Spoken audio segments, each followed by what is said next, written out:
दंडवत हो. आजच्या सत्रामध्ये आचार करणीय प्रकरण या प्रकरणातील 74 क्रमांकाचं जे वचन आहे त्या वचनाचं विश्लेषण आपलं सुरू आहे. कालच्या सत्रामध्ये या संदर्भातला विषय आपण बघितला, पण या वचनाची जी टीका आहे त्याचं जे विश्लेषण आहे ते मोठं आहे. त्याच्यामुळे उर्वरित जो भाग आहे तो आपण या ठिकाणी श्रवण करणार आहोत. वचन सुरू आहे, जितेनी मृताचा धर्मी वर्तावे. म्हणजे जिवंत व्यक्तीने मृत व्यक्तीसारखं जगायचं आहे. आणि या संदर्भातलं जर का मागचं सत्र पहिला भाग जर का तुम्ही ऐकला तर हा विषय तुम्हाला सहजपणे लक्षात येईल की जिवंत व्यक्ती म्हणजे काय, ज्याला मान अपमान वगैरे या सर्व गोष्टी आहेत, तो व्यक्ती कसा आहे, जिवंत आहे. आणि त्या जिवंत व्यक्तीसारखं आपल्याला राहायचं नाहीये. जिवंत व्यक्ती आहे म्हणजे तो मान अपमान या सगळ्या गोष्टी म्हणजे त्याच्यामध्ये कार्यरूप असतात. म्हणजे दोष कार्यरूप असणं म्हणजे दोषाविषयीचं जे जिवंतपण आहे ते आपल्यामध्ये नसलं पाहिजे. गुणाविषयीचं जिवंतपण आपल्यामध्ये असणं आवश्यक आहे. आणि जितेनी मृताचा धर्मी वर्तावे म्हणजे जर का अशा प्रकारचे दोष आपल्यामध्ये असतील तर त्याविषयी आपण मृतवत आयुष्य जगायचं आहे, मृतवत जीवन जगायचं आहे की ते दोष असून नसल्यासारखे आपल्यामध्ये असले पाहिजे. म्हणजे त्या दोषाविषयी कुठलंही कार्य आपल्यामध्ये उद्भवता कामा नये. आपल्यातले जे काही चांगले चांगले गुण असतील ते ईश्वर मार्गासाठी आपण उपयोगी लावायचे. परंतु जर का दोष आपल्यामध्ये असेल तो मात्र त्याचा उपयोग घ्यायचा नाही, चांगल्या कार्याचा उपयोग घ्यायचा. काही लोक कसे असतात की बाबा ताजं ताजं असतात ते खातात आणि शिळं असेल तर ते आपण खात नाही, ते बाजूला ठेवतो, त्याचा उपयोग घेत नाही. जेवणाच्या त्या टेबलवर आपण ते शिळं अन्न साधं ठेवत सुद्धा नाही, त्याची जागा वेगळी असते, डस्टबिन वगैरे याच्यामध्ये आपण ते टाकतो. तसे दोषांच्या बाबतीमध्ये असलं पाहिजे की दोष आपल्या जगण्यामध्ये ते कुठेच आले नाही पाहिजे, ते बाजूला म्हणजे त्याचं एक वेगळं डस्टबिन असलं पाहिजे. आपल्या जीवनामध्ये असं एक डस्टबिन असलं पाहिजे की नको त्या ज्या गोष्टी आहेत ज्या आपल्यामध्ये उद्भवतात, प्रकृतीजन्य आपल्यामध्ये आहेत किंवा इतर काही येण्या जाण्यामुळे संपर्कामुळे आपल्यामध्ये तो दोष निर्माण होतो, निर्माण झाला, असे सगळे दोष अशा त्या वेगळ्या विभागामध्ये ठेवून ते नष्ट केले पाहिजेत. ते आपण कार्यरूप ठेवले नाही पाहिजे. त्या दोषार्थी कसं असलं, मृताच्या धर्मी वर्तावे म्हणजे मृतवत असलं पाहिजे त्यासाठी. आणि मग सांगतात की आमच्या स्वामींनी सुद्धा काय केलेलं आहे, काही गोष्टी लपवलेल्या आहेत म्हणजे त्यांना समोर येऊ दिलं नाही. त्याचे उदाहरणं सांगितलेली आहेत की जैसे श्रीनगरी आनारिसा वेश आन भाषा बोलिले, म्हणजे त्या ठिकाणी स्वामींनी वेगळा वेश घेतलेला आहे. श्रीनगर म्हणजे सिन्नर. सिन्नरला स्वामींना जेव्हा ते महादेव राजाचे सैनिक बघायला आलेले आहेत, स्वामींना त्यांना भेटायचं आहे. परंतु सुरुवातीला काय झालं की स्वामी जिथे होते तिथे त्यांनी भेटायला यावं देवाला, परंतु येत असताना काय झालं, त्यांचा जो पटाचा हत्ती आहे तो सरला, म्हणजे मुख्य हत्ती वगैरे. आता तो हत्ती सरला ना, राजाला जायचं आहे आणि तेव्हाच तो हत्ती सरलेला आहे. मग त्यांना काय सांगितलं गेलं की तुम्ही आता जाऊ शकत नाही. त्यांच्या त्या परिवाराने सांगितलं, का नाही जाऊ शकत, हत्ती मेला. मग हत्ती मेला आणि देवाचं दर्शन, काय महत्वाचं आहे, देवाचं दर्शन. प्रपंच की निरोपण, काय प्रपंच, मला प्रपंचच ऐकू येते बरं का.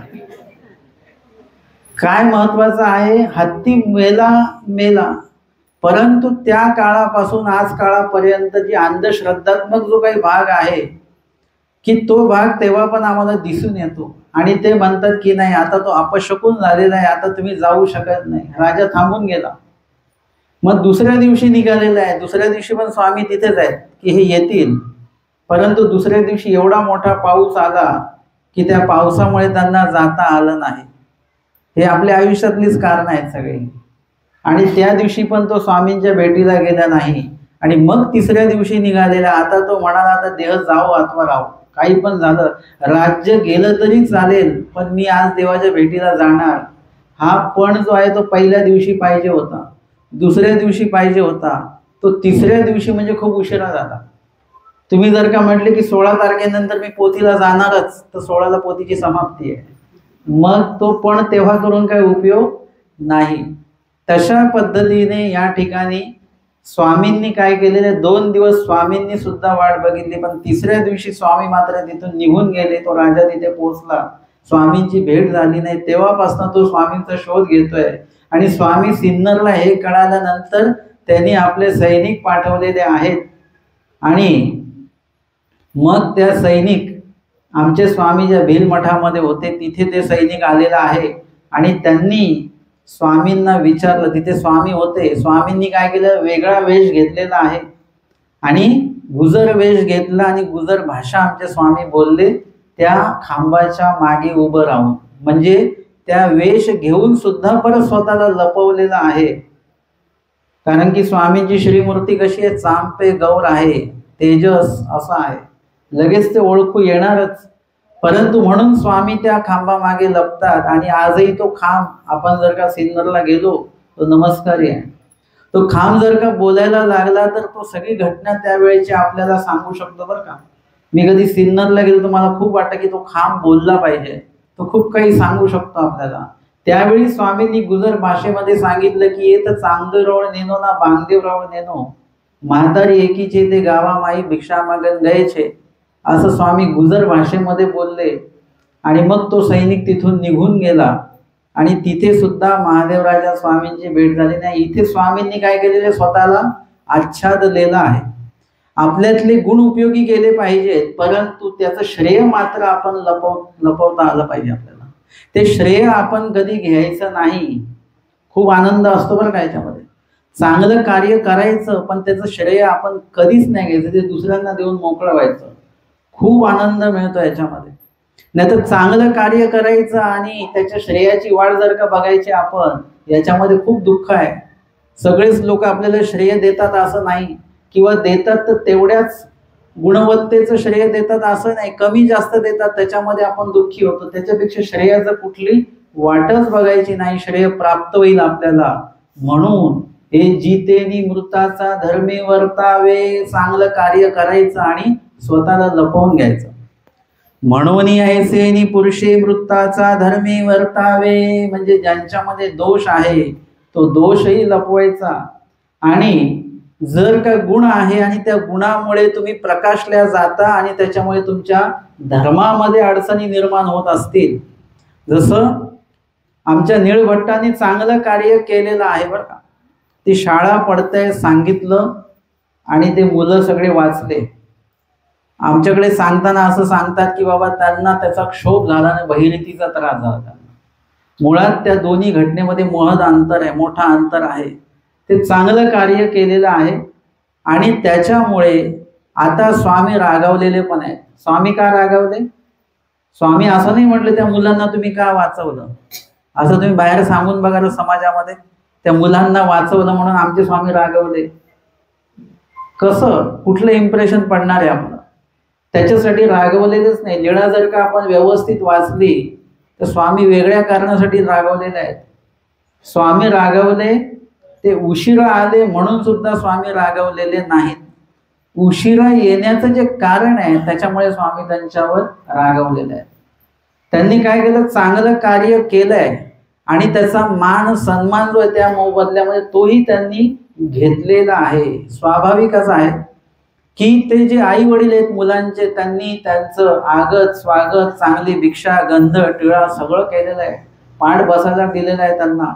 आणि त्याच्यामुळे कुठेतरी नीळभट्ट सुद्धा एकदम घाबरलेल्या मनस्थितीमध्ये असतील की एवढी मोठी शाळा पडली आणि एकीकडे एकदम मान पान तिथे मिळाला, त्याच्यामुळे काय करावं त्यावेळेला त्यांच्या काही लक्षात आलं नसेल, भरपूर गर्दी जमलेली असेल.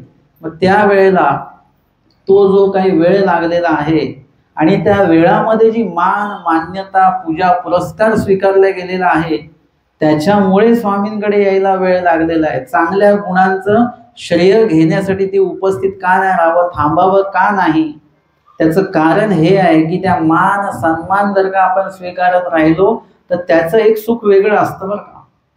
आपल्याला जो मान सन्मान मिळतो, आपलं जर का सहजपणे कोणी माईक मध्ये नाव घेतलं तरी आपल्याला बरं वाटतं, त्याचं एक सुख वेगळं असतं की माझं नाव घेतलं.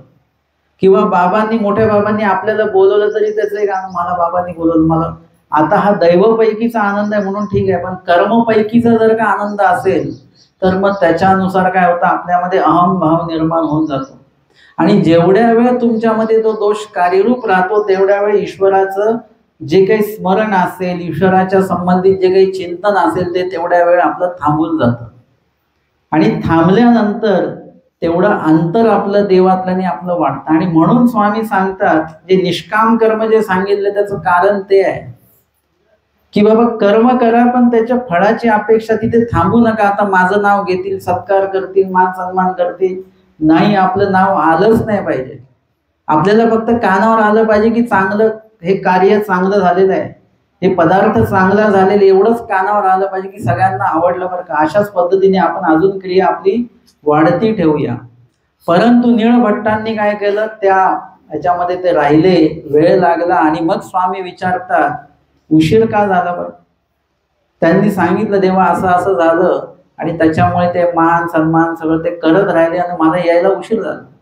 मग स्वामी म्हटले की जर का तुम्ही असं केलं तर तुम्हाला मान सन्मान भेटणारच आहे. म्हणजे इत्यादी प्रकारे अशा काही गोष्टी आपण केल्या तर मान सन्मान हा आपल्याला मिळणारच आहे. आपण तो मान सन्मान घ्यायला तिथे उपस्थित राहू नये, तिथे आपला बाजूला होऊन जावं.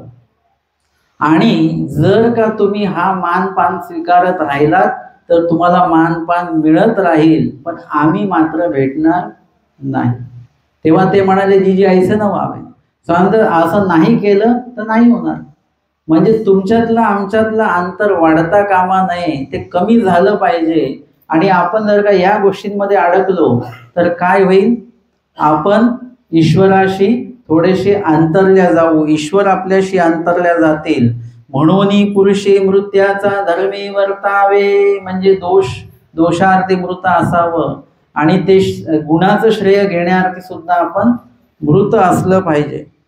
कुरूप कश्मळावलक्षण वेड्या पिसेया होनी वर्तावे. मग कसं राहायचं बरं ना. कुरूप कश्मळ सुंदर असलो तरी आपण थोडंसं कुरूप दिसल्यासारखं दिसावं. खूप सुंदर असलो आपण, खूप चांगले असू, हे आता कुठे पडताय, हे दैवराटीमध्ये आलं, हे आचरणकर्त्या व्यक्तीसाठी झालं. त्यानंतर कश्मळ म्हणजे थोडंसं अस्वच्छ म्हणा, वास्तविक अस्वच्छ नाही पण समोरच्यांना दिसण्यासाठी म्हणून अवलक्षण, असं थोडंसं वेंधळ्यासारखं राहायचं. वेड्या पिस्या होनी वर्तावे, लोकांना वाटलं पाहिजे हे असेच आहेत बरं का, आपल्यामध्ये ती गुणवत्ता आहे, स्मरण सेवा दास्य आपलं चांगलं चालू आहे. परंतु काही काही साधू किंवा काही काही लोक आम्ही असे बघतो, ते दिसायला असेच दिसतात, असं वाटतं यांना काही येत नाही, परंतु कोणीतरी सांगतं हे स्मरणनिष्ठ आहे बरं का. सेवा जर का करायला लागले तर एक सलग सेवा ते करतात, मग त्यांचे गुण विशेष कळतात. एरवी ते दिसायला मळके कपडे फाटके कपडे असेच दिसतात, परंतु त्यांच्याकडे काय गुणवत्ता आहे, काय अधिकार आहे त्यांचा, हे आपल्याला असं त्यांना बघून लक्षात येत नाही. आणि ते सर्व काही आच्छादायचं कशामध्ये, असं वेडेपण स्वीकारून.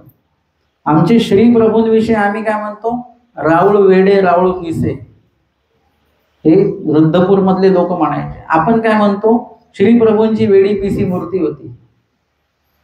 वेडी पिसी होती का, वेडे पिसे पण फक्त दाखवण्यासाठी आहे तुम्हाला आम्हाला, बाह्य वेश आहे तो. चोर आले की आपण काय करतो, खिशात पैसे असले तर मग तिथे श्रीमंती दाखवतो का आपण. चोर आल्यानंतर काय करता तुम्ही, आमच्याकडे काहीच नाही, रडापड आपण करतो, आम्ही गरीब लोक आहे वगैरे वगैरे. असं एकेकाळी जर का कोणी आपल्याला गरीब म्हटलं तर राग येतो आपल्याला, पण चोरांच्या समोर आपण कधी श्रीमंती मिरवत नाही, तिथे लगेच गरीबाचा सोंग करायला लागतो आपण. हे काय आहे, तुम्ही तुमच्यातला जो श्रीमंतपणा आहे तो लपवून राहिलेले आहात. अशा पद्धतीने आमची श्रीमंती काय आहे, आमचं स्मरण, आमचं सेवादास ही आमची श्रीमंती आहे. आणि ही श्रीमंती फक्त देवाला दिसली पाहिजे, ही दाखवायचीच आहे आणि ती देवालाच दिसली पाहिजे. आणि त्याचा मोबदला जो आहे ते देवच देणार आहेत. बाकी इतरांना ती श्रीमंती दाखवायची नाही. तुम्ही किती स्मरणनिष्ठ आहे, तुम्ही किती वाजता स्मरणाला उठता, तुमच्याकडे किती ज्ञान आहे, हे कोणाला काही दाखवायची आवश्यकता नाही. परंतु जर का तुमच्याकडे असलेल्या धर्माची आवश्यकता समोरच्या धर्मवान व्यक्तीला पडत असेल, आवश्यकता असेल, त्यांना काही शंका निर्माण असतील, काही चुकत असेल, तर तुम्ही मात्र सांगू शकता त्यांना. त्यांनी जर का विचारलं तर उत्तमच आहे.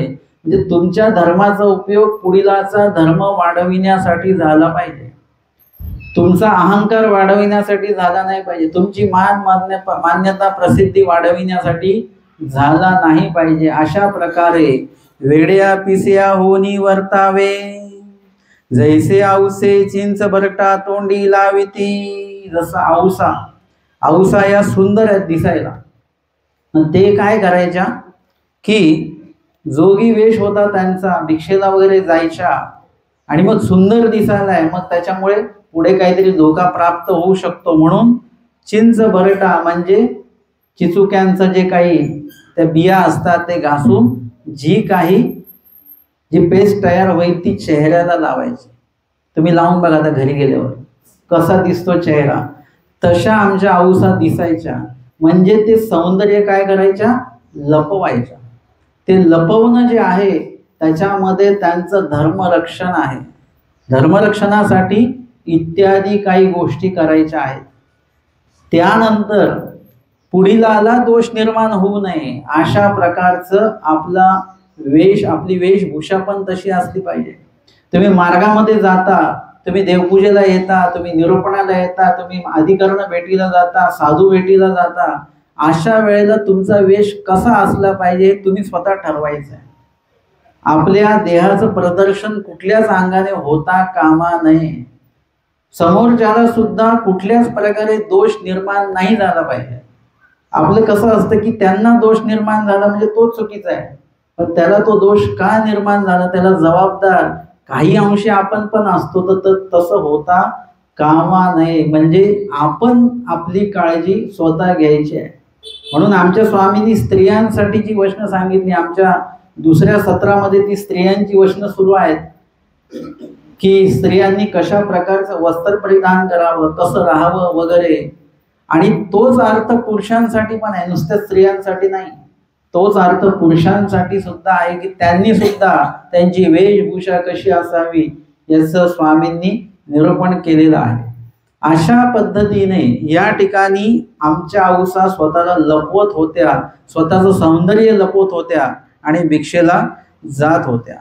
पुढील अशी आपली विकृती उपजे ऐसे नेसी जय. मग अशा वेळेला आपलं धर्मरक्षण असेल किंवा आपल्या बाबतीमध्ये स्वतःचं रक्षण करण्यासाठी समाजामध्ये कसं राहायचं असतं ना, पुढील अशी आपली विकृती उपजे, विकृती उत्पन्न होईल.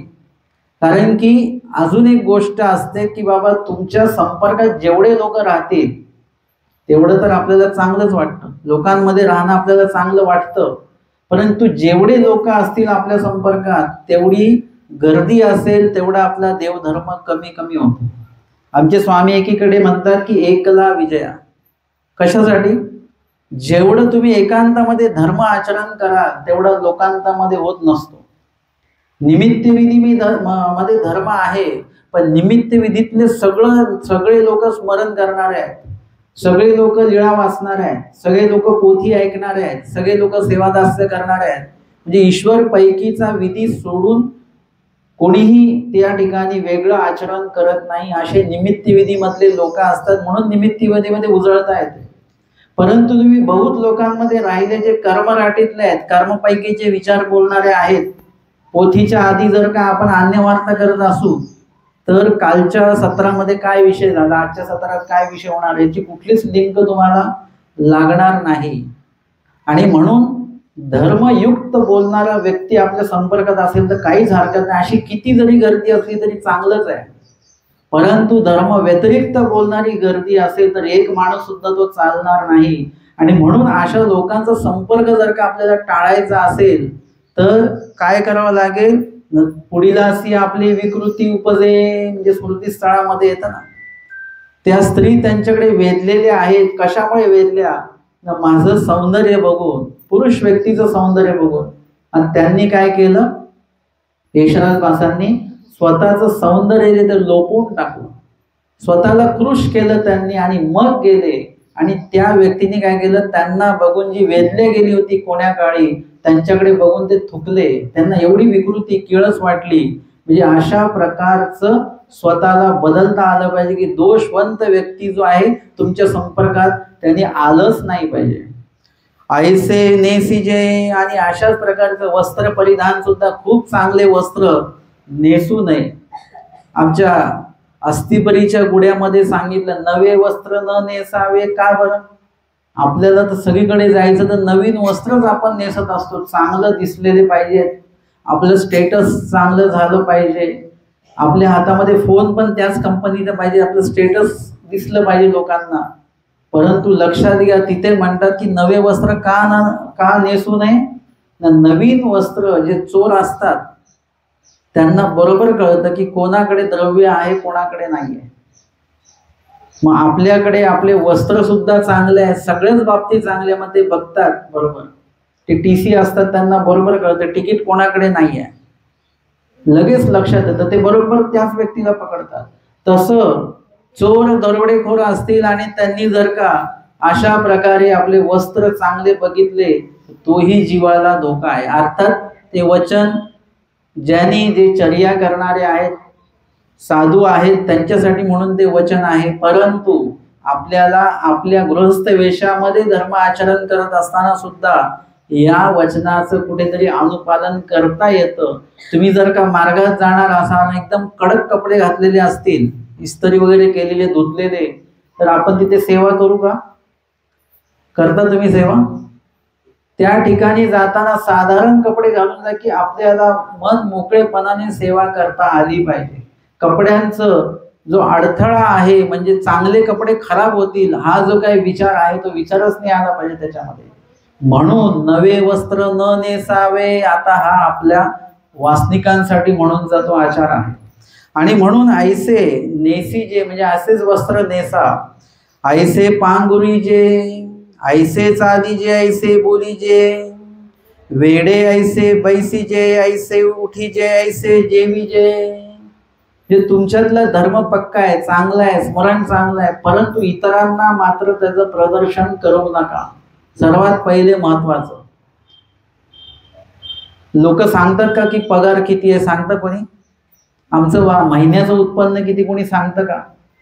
आमचे किती दागिने आहेत माझ्या घरामध्ये कोणी सांगतं का? त्या गोष्टी कितीतरी आच्छादून ठेवतो आपण, लपवून ठेवत असतो. कशासाठी? की कुणाला काही प्रदर्शित केलं तर आपलं नुकसान होऊ शकतं. तशा पद्धतीने धर्मयुक्त जर का आपण असू तर तो करार फक्त देवामध्ये आणि आपल्यामध्ये आहे. ती कृपादृष्टी आपल्यावर देवाची त्या कारणासाठी आली पाहिजे. या व्यतिरिक्त कुणालाही आपल्या गुणाचं प्रदर्शन आपण करायचं नाही. त्यांना स्वाभाविकपणे आपले गुण दिसत असतील तो भाग वेगळा, परंतु उगाचच कोणीतरी बघावं म्हणून गाठी हातामध्ये घेऊन बसू नये बरं का. खूप लोक बघितलेले आहेत की अशी गाठी हातामध्ये घेऊन बसतात. आता त्याच्या मागे एक कारण जर का असेल ती गाठी पायाला लागू नये म्हणून वगैरे तर ठीक आहे, परंतु त्याचं प्रदर्शन होऊन राहिलं, तुम्ही करत नाहीये परंतु होतंय, म्हणून असं प्रदर्शन करू नये. स्मरण करताना स्वामींनी सांगितलेलं आहे की इथे आपण पाळुंके जे आहे, कपडा जो आहे तो आपल्या चेहऱ्यावर असला पाहिजे. का? की जर का स्मरण करताना तुमच्या डोळ्यांमध्ये अश्रू आले तर ते कोणाला दिसले नाही पाहिजे. ते अश्रू कोणासाठी आहेत? देवासाठी. देवाने ते बघितले पाहिजे, देवाला ते दिसले पाहिजे, लोकांना दिसता कामा नये. हे लपविजे म्हणजे इतरांच्यासाठी तुम्ही काही महत्वाचे नसले पाहिजे, देवासाठी मात्र तुम्ही महत्वाचे असले पाहिजे, तुमच्यासाठी देव मात्र महत्वाचे असले पाहिजेत. म्हणून धर्मदृष्ट्या सुद्धा लोकांनी म्हटलं पाहिजे हे धर्म आचरत नाही, हे करत नाही, स्मरण करत नाही, परंतु आपला धर्म मात्र आपण करावा, लोकांकडे तो प्रदर्शित करू नये, असाही या वचनाचा अर्थ आहे. ऐसे वेंबळा दृष्टी पाहिजे, ऐसे वेंबळा ऐकीजे, म्हणजे जेमतेम असं दाखवायचं. आमचे जे नाथोबास आहेत, नाथोबास हे काही निरूपण वगैरे खूप काही त्यांना अवगत नव्हतं, खूप काही ते ज्ञानी होते अशातला भाग नाही. म्हणजे इतरांना ते असेच दिसतात, आमचे स्वामी म्हणतात हृदय शून्य आहेत ते, परंतु नाथोबासांची सेवा अशा प्रकारची आहे की आमचे स्वामी म्हणतात की मंडळीक म्हणजे येथीचा अवयव, आपला अवयव, स्वतःचा अवयव म्हणतात नाथोबासांना, म्हणजे त्या सेवेचा टोक नाथोबासांचं ते आहे. दुसरीकडे नाथोबास दिसतात आपल्याला की सोन्याची कढई भेटल्यानंतर सुद्धा ती घेत नाहीत. आपल्याला जर रस्त्याने चालताना 1 रुपया भेटला तरी सोडत नाही. तर कधी कधी 5 पैसे पडले असतील तर 5 पैसे चालतात का आता, तरी सुद्धा आपण वागतो आणि ते 5 पैसे घेतो. म्हणजे आपला मोह त्याच्याशी अडकलेला आहे, वाटत राहत. नाथोबासांना सोन्याची कढई दिसली तरी सुद्धा घेतली नाही. म्हणजे आम्हाला नाथोबा कुठेतरी अज्ञान वाटतात, कुठेतरी त्यांच्याकडे धर्मचर्चा दिसत नाही, पण धर्मकार्य मात्र त्यांच्याकडे आहे. प्रत्येक जण धर्मचर्चा करेलच असं नाही, परंतु धर्म आचरण मात्र त्यांच्याकडे असलं पाहिजे. ते धर्म आचरण आमच्या नाथोबासांमध्ये आम्हाला दिसतं. एरवी स्वतःला त्यांनी आच्छादून घेतलेला आहे. ऐसे जरी 32 लक्षणे पुरुषे वर्तावे, असा आचार कुणी करायचा बरं? हे जे सांगितलं की वेंधळ्यासारखं राहायचं, त्याचं बोलायचं, वेडेपिसे राहायचं, हे 32 लक्षणी जो पुरुष आहे त्याच्याकडे अनेक लोक वेधल्या जाऊ शकतात. अनेक लोकांच्या त्या वेधल्या जाण्यामुळे त्यांचा धर्म जो आहे तो इकडे तिकडे होऊ शकतो वगैरे, म्हणून तो जनसंपर्क वाढू नये म्हणून त्या लोकांनी, जे सुंदर 32 लक्षणी आहेत अशा लोकांनी ज्ञानाचं आचरण करत असताना त्या धर्म आचरणाला अडथळा होऊ नये म्हणून अशा प्रकारचं वर्तन त्यांनी करायचं. जैसे कांतीये ऐसा पिंड ऐसा का उपेक्षिला, म्हणजे आमचे स्वामींची श्रीमूर्ती कशी आहे? 32 लक्षणी आणि सोबत चांपे गौर वर्ण आहे. आणि वरून स्वामी सांगतात येथीची दैवी ते क्वापी नाही, कुठेच नाही. काही लोकांना ती दैवी वगैरे ते 32 लक्षणं स्वामींची दिसतात, चांपे गौर वर्ण लक्षात येतो, आणि काही लोकांच्या लक्षातच येत नाही. रामधरण्यांच्या सैनिकांनी स्वामींना घेरलेलं आहे, त्यांच्या लक्षातच आले नाही हे कोण आहेत ते. अजून एका ठिकाणी त्या अधिकार्याने येऊन स्वामींना ओळखलं, तिथे स्वामींना चोर म्हणून धरलेलं आहे, त्यांनी लक्षातच नाही आले त्या सैनिकांना. काहींच्या दृष्टीला स्वामी लक्षातच येत नाही, काहींना मात्र बघितल्या बघितल्या लक्षात येतं. म्हणजे ती दृष्टी त्यांच्याकडे असली पाहिजे. इथे काटोलला सुद्धा काय झालं की त्यांनी लांबून स्वामींना बघितलेलं आहे आणि स्वामींना बोलवलं, त्यांनी सैनिकांना पाठवलं त्यांना घेऊन या म्हणून.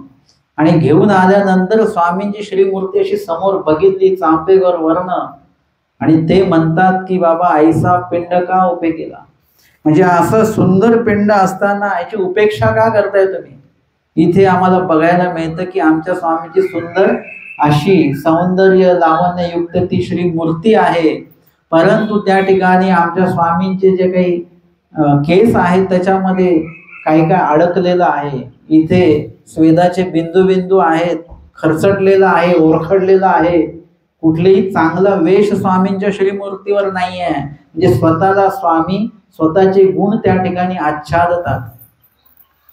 त्या ठिकाणी कधी स्वामी श्री रद्दपूरला आहेत तर श्री प्रभूंना समोर स्वतःला प्रदर्शित करत नाहीत, स्वतःचा मान सन्मान वगैरे तिथे घेत नाहीत. बाईसांना लांब उभं राहायला सांगतात, श्री प्रभूंसमोर आमचं पूजन करायचं नाही सांगतात. म्हणजे या ठिकाणी स्वतःचं जे काही परमेश्वर पण आहे ते आच्छादतात.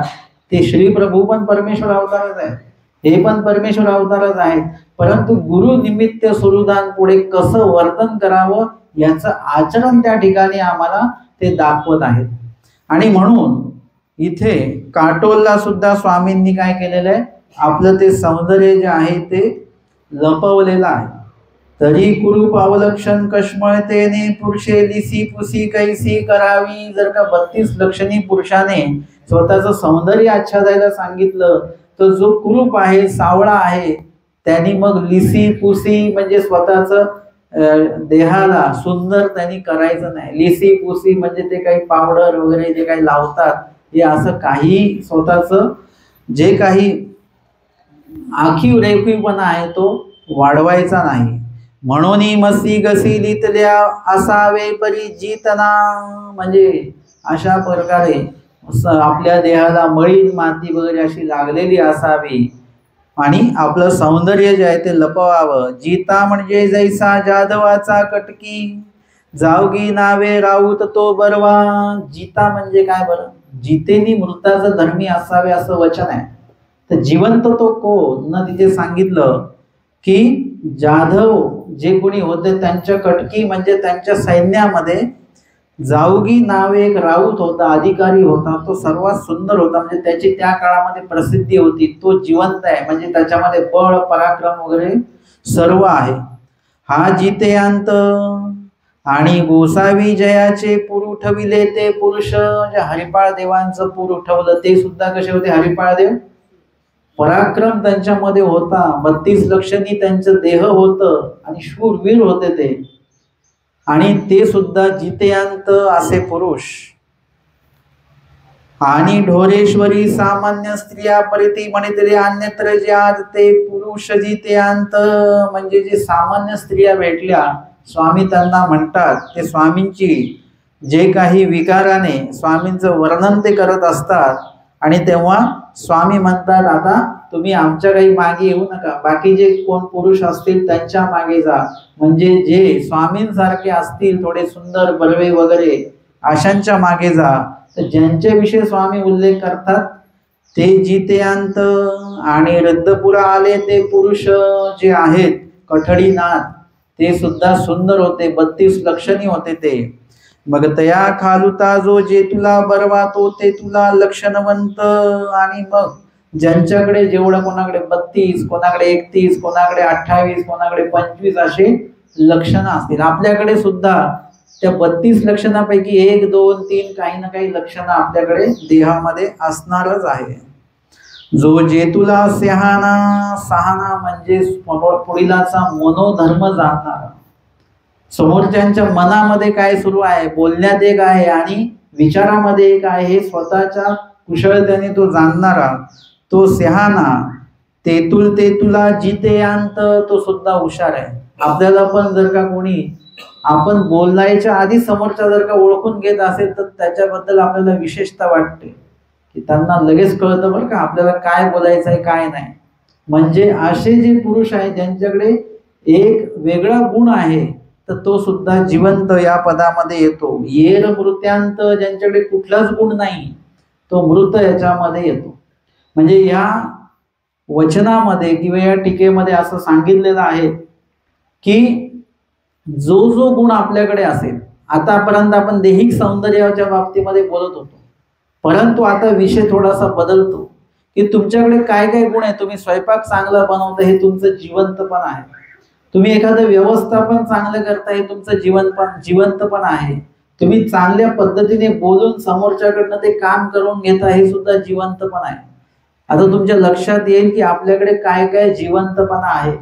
काहींना स्वयंपाक चांगला येत नाही, फक्त ठेचा चांगला बनवता येतो, त्यांचं जिवंतपण तेवढ्यापुरतं मर्यादित आहे.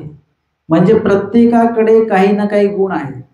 इथे आपल्याला वाटत असेल की हा व्यक्ती अशा अशा अवगुणाचा आहे, परंतु त्या प्रत्येक व्यक्तींकडे काही ना काही एक तरी गुण असा असतो आणि ते त्याचं जिवंतपण आहे आणि त्याच्यामुळे त्याला जनलोकांमध्ये त्याला मागणी आहे, त्याला बोलवल्या जातं, त्याला तो मान सन्मान मिळतो एकाच गुणामुळे. आणि म्हणून असे सर्व गुण सगळ्यांमध्ये असणारच आहे. एखाद्यामध्ये आपण वाईटचपणा जर का बघायला लागलो किंवा काही लोकांची दृष्टी असते अशी की सगळ्यांमध्ये वाईटपणाच बघायचा. आमचे एक सन्मित्र होते, मग त्यांना जर का काही कुठला पदार्थ दिला, कसं झालंय, भाजी कशी झाली, छान झाली, मीठ कमी आहे थोडंसं. मग कधी म्हटलं आज भाजी कशी आहे, भाजी छान आहे थोडी तिखट आहे, भाजी छान आहे थोडी फिक्की आहे, भाजी छान आहे थोडी पातळ झाली, जास्त थोडी घट्ट झाली. आम्ही म्हणायचो कधीतरी निर्दोषपणे भाजीची स्तुती करा. पदार्थाची स्तुती करत ते काही ना काही दोष त्याच्यामध्ये दाखवूनच द्यायचे आणि वास्तविक तो असायचा पण दोष. म्हणजे आपल्याला कधीतरी निर्दोष होता आलं पाहिजे. असा व्यक्ती या जगात नाहीये की जो निर्दोष आहे, दोषवंत सगळे. आणि असाही व्यक्ती या जगामध्ये नाहीये की ज्याच्याकडे कुठलाच गुण नाहीये. एक कुठला तरी गुण असतो, आपल्याला फक्त त्या एकाच गुणाचा उपयोग करायचा असतो. बाकीचे त्याच्यात ते जसं फणस आहे, फणसाचा सगळा भाग टाकून दिला जातो, फक्त काय घेतलं जातं, ते गर घेतलं जातं. बाकीचा जो काही भाग आहे तो सगळा फेकण्यात जातो. मग परंतु तेवढा एक भाग आपल्याला उपयुक्त आहे. ते म्हणतात की पेरूच्या बिया असतात, त्यातली एकच बिया अशी असते जी आपल्या शरीराला चांगली असते. म्हणून खाताना अख्खा पेरू खायचा एका माणसाने. म्हणजे त्यातला अख्खा पेरू आम्हाला का खायचा की त्याच्यात एकच बी अशी की जी आपल्या पोटात गेली पाहिजे असं मानतात. म्हणजे त्या एका गुणासाठी म्हणून आपण काय केलं पाहिजे, समोरच्याला बाकीचे अवगुण जे आहे ते आपल्याला बाजूला ठेवता आले पाहिजे. आणि हे सर्व जगामध्ये करणारी एकच व्यक्ती आहे, ते म्हणजे परमेश्वर आहेत. आमच्याकडे सर्व दोष आहेत. आम्ही कोण आहेत, दोषदर्शी आहोत. आम्ही दोषांचे आळे आहोत. आम्ही सर्व दोषांनी युक्त आहोत. परंतु आमचे स्वामी काय करतात, आपल्याला एकच गुण फक्त बघतात की ज्ञानाधिकार आहे यांच्याकडे, यांच्याकडे सेवेचा अधिकार आहे, यांच्याकडे ओला गुण आहे, यांच्याकडे स्मरणनिष्ठता आहे, इत्यादी गुण बघत असतात. तुम्ही मार्गात गेल्यानंतर तुम्हाला असं वाटतं कधी कधी यांना बाबांनी का ठेवलं, हे तर अभ्यासच करत नाही. पण त्यांना कुठल्या तरी त्यांच्या एका गुणामुळे त्या मार्गामध्ये त्यांना वास्तव्य करायला मिळत आहे. त्यांचा तो एक गुण मार्गाच्या उपयोगी जात असतो. आपल्याला असं वाटतं की यांच्याकडे कुठल्याच प्रकारचं ज्ञान नाही, काय नाही, तरी सुद्धा हे मार्गात कसे आहेत, बाबांनी का ठेवलेलं यांना, त्यांच्याकडे काहीतरी असतं आणि त्याच्यामुळे त्या ठिकाणी त्यांची उपस्थिती असते. आणि या माध्यमातनं त्यांचा तो गुण हेरून तो गुण मार्गाच्या उपयोगी लावणं हे त्या अधिकरणांचं कार्य सुरू असतं. की तेने करून का होईना हळूहळू यांची योग्यता वाढेल. नाहीतर मग थोडा दोष दिसला की काढा बाजूला, असं नाही चालत. म्हणून अशा प्रकारे इथे पुढे सांगितलेलं आहे की गुणार्थी आपण मृतवत असलं पाहिजे आणि गुणार्थी कसं असलं पाहिजे, जिवंत असलं पाहिजे आणि दोषार्थी आपण मृत असलं पाहिजे. जर का कोणी आपल्याला म्हटलं की स्मरण करा, तर आपण त्याला विविध कारणं सांगतो. पाठांतर करा, विविध कारणं सांगतो. सेवादास्य करा, विविध कारणं सांगतो. आपलं देव ईश्वर कार्याविषयी आपण मृतवत आयुष्य जगतो. आणि तेच जर का दोषाविषयी असेल तर चला भांडायला लगेच निघालो. कोणाचं भांडण काय वगैरे, कुणाचं भांडण चालू असेल तर घरातली कामं टाकून आपण ते भांडण बघायला जातो. किंवा एखाद्याविषयी निंदा करायची असेल तर लगेच आपलं झोप वगैरे आली असेल ती पण उडून जाते, लगेच जिवंत होतो आपण. मरणारा माणूस असेल त्याला त्याच्या बाजूला निंदा करा. मरणाऱ्या माणसाच्या बाजूला काय करतात, गीता वाचतात. माझं म्हणणं त्याच्या बाजूला बसून निंदा करा कोणाची, तो उठून बसेल तो माणूस. देवाचं म्हटल्यानंतर एरवी झोप यायला लागते आपल्याला. पण जर का दोषाचा असेल, निंदा करायची असेल कोणाची, तर आपल्याला अशी गुंगी आलेली असते तर आपण उठून बसतो आणि त्या अन्य वार्तेमध्ये सहभागी होतो. आपण दोषार्थी जिवंत आहोत, गुणार्थी मृत आहोत. आमचे स्वामी सांगतात की जितेनी मृताचा धर्मी वर्तावे, म्हणजे तुम्ही दोषार्थी मृत व्हा. तुम्हाला काहीच फरक नाही पडला पाहिजे कोण दोषी आहे, कोण तुमच्याविषयी काय निंदा करतो आहे, कोण कुणाविषयी काय निंदा करतो आहे, याच्याविषयी तुम्ही कुठलाही सहभाग घ्यायचा नाही. इथे मृतवत आयुष्य जगायचं आहे. एक व्यक्ती मी असे बघितले, संन्यासी होते, त्यांच्या हातात सतत स्मरण त्यांचं असायचं, गाठी सतत. त्यांच्या समोर कोणाची किती निंदा केली ते काहीच प्रतिक्रिया देत नव्हते. त्यांचं स्मरण मात्र सलग चालायचं. आणि गुणाविषयी मात्र आपली जिवंतपण आपलं दाखवायचं. आपण ईश्वरापैकीचं काही कार्य असेल, आमचे आचार्य भट्टोबास जिवंत आहेत. कशार्थी, गुणार्थी जिवंत आहेत. आमचे स्वामी इतरांना म्हणतात सांडोवा बांधणं होत नाही, प्रवृत्तीला विक होत नाही तर निघून जा. आधी म्हणतात सांडोवा बांधा, ते म्हणतात नाही जमणार, म्हणजे सांडोवा बांधण्यार्थी ते मृत आहेत. स्वामी तर तिथून निघून जा, त्याच्यासाठी ते जिवंत आहेत. त्यामुळे हे हो, हा हे हो, हे होईल आमच्याकडनं, इथून जाणं होईल, पण तुम्ही सांगताय ते मात्र होणार नाही, बांधणं काही होणार नाही. आचार्य भटोबा जेव्हा येतात तेव्हा स्वामी म्हणतात त्यांना, असं मी त्यांना म्हटलं, आचार्य भटोबास म्हणतात मी बांधू का सांडवा? म्हणजे सेवेअर्थी, आज्ञा पालनार्थी आमचे आचार्य भटोबास हे जिवंत आहेत आणि दोषार्थी ते मृत आहेत. आमचे स्वामी म्हणतात निघून जा इथून, ते म्हणतात नाही, कुठे जाणार मी? स्वामींच्या इथून जायला तयार नाही भटोबास, आणि स्वामी पाठवतात तरी जायला तयार नाही. सन्निधानाच्या बाहेर जायचंच नाही आहे. सन्निधानाच्या बाहेर जाण्याअर्थी आमचे भटोबास मृत आहेत. आम्ही सन्निधानाच्या बाहेर जाण्यासाठी आपण सतत कार्यरूप असतो. कधी निरूपण संपेल, कधी निरूपण संपेल, है ना. आपण घड्याळ बघत राहतो. ते विचारतात किती ते किती आहे, म्हणजे किती वाजेपर्यंत त्यानुसार बसायला निरूपणाला, नाहीतर मग पटकन निघायला. आमचे आचार्य भटोबा सन्निधानाच्या बाहेर जायलाच तयार नाही आणि स्वामी मात्र सन्निधानात ठेवायला तयार नाही. भटोबास म्हणतात ऐसे तर मी रिद्धपुरा जाऊ का, परमेश्वरपुरा जाऊ? स्वामी प्रसन्न होतात. कुठे गेले भटोबास? सन्निधानातच गेले, कुठे सन्निधानाच्या बाहेर गेलेच नाही. परत स्वामींनी बोलवलं तर विधी आचरतच आले, देव आठवतच आले, विधीच्या बाहेर गेलेच नाही, विधीच्या बाहेरच जात नाही. विधी आचरण्याच्या दृष्टीने आचार्य भटोबास प्रत्येक लीळेमध्ये आम्हाला ते जिवंत दिसतात. आणि दोष आचरण्याच्या बाबतीमध्ये ते मृत आहे, दोष आचरण करत नाही. आणि यदा कदाचित काही दोष त्यांच्याकडनं झाला तर त्या दोषाला त्यांनी काय केलेलं आहे, निरसन करून टाकलंय. स्वामींकडनं शिक्षा पण घेतलं, त्या बाबतीमध्ये प्रायश्चित्त केलं आणि तो दोष मात्र परत त्यांनी आचरणामध्ये आणला नाही. हे प्रायश्चित्त खरं, असं प्रायश्चित्त असलं पाहिजे. आपल्याकडे एक प्रायश्चित्ताचं फॅड आहे, आज मार्च एंडिंग आहे ना आता, तसं आपलं असतं की वर्षाच्या शेवटी एक प्रायश्चित्त करायचं, अनुसरणाच्या आधी एक प्रायश्चित्त करायचं, आणि होलसेलमध्ये मरायच्या आधी एकदा प्रायश्चित्त करायचं. आयुष्यभर दोष करायचे आणि एकदा प्रायश्चित्त करून तो हिशोब होतं का? असं काही प्रायश्चित्त आहे. 2 प्रायश्चित्त मला बघायला मिळतात.